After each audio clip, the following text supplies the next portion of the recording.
চালতার আচার দেখলেই খেতে ইচ্ছে করে, কিন্তু কাটার সময় মনে হয় আর কখনো চালতার আচার খাবো না। চালতাগুলো বাসার গাছের ছিল, অনেক পুরাট হয়েছে, কাটতে খুব কষ্ট হয়েছে। হাত পিচ্ছিল হয়ে গেলে কিন্তু কেটে যাওয়ার সম্ভাবনা থাকে। হাত ও সবাই সাবধানতা অবলম্বন করবেন। একটা তেনা কাছে রাখবেন, হাত পিচ্ছিল হওয়ার সাথে সাথে হাতটা মুছে নেবেন। এরপরে পানির মধ্যে 1 ঘন্টা চুবিয়ে রাখবেন।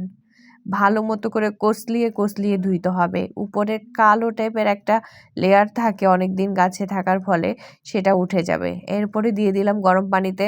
গরম পানিতে এদেরকে খুব সুন্দরভাবে এখন সিদ্ধ করব। একটু লবণ, একটু হলুদের গুঁড়া দিয়ে দিলাম, তাহলে কালারটা খুব সুন্দর আসবে যখন আচারটা বানানো হবে।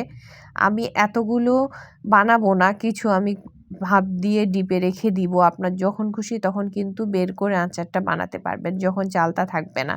কারণ একসাথে অনেক আচার করলে খাওয়া যায় না। তবে এত মজার আচার বানিয়ে রাখলে 1 কড়াই কেন 2-3 কড়াই করে রাখলেও 1 মাসের মধ্যেই শেষ হয়ে যাবে, যদি আমার টিপসগুলো ফলো করেন।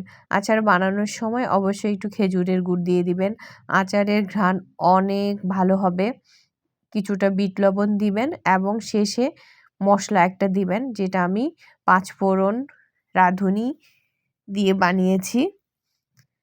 একটা সাদা এলাচ দিয়েছি, তেলে ভালো মতো করে গুঁড়ো করে দিয়ে দিয়েছি।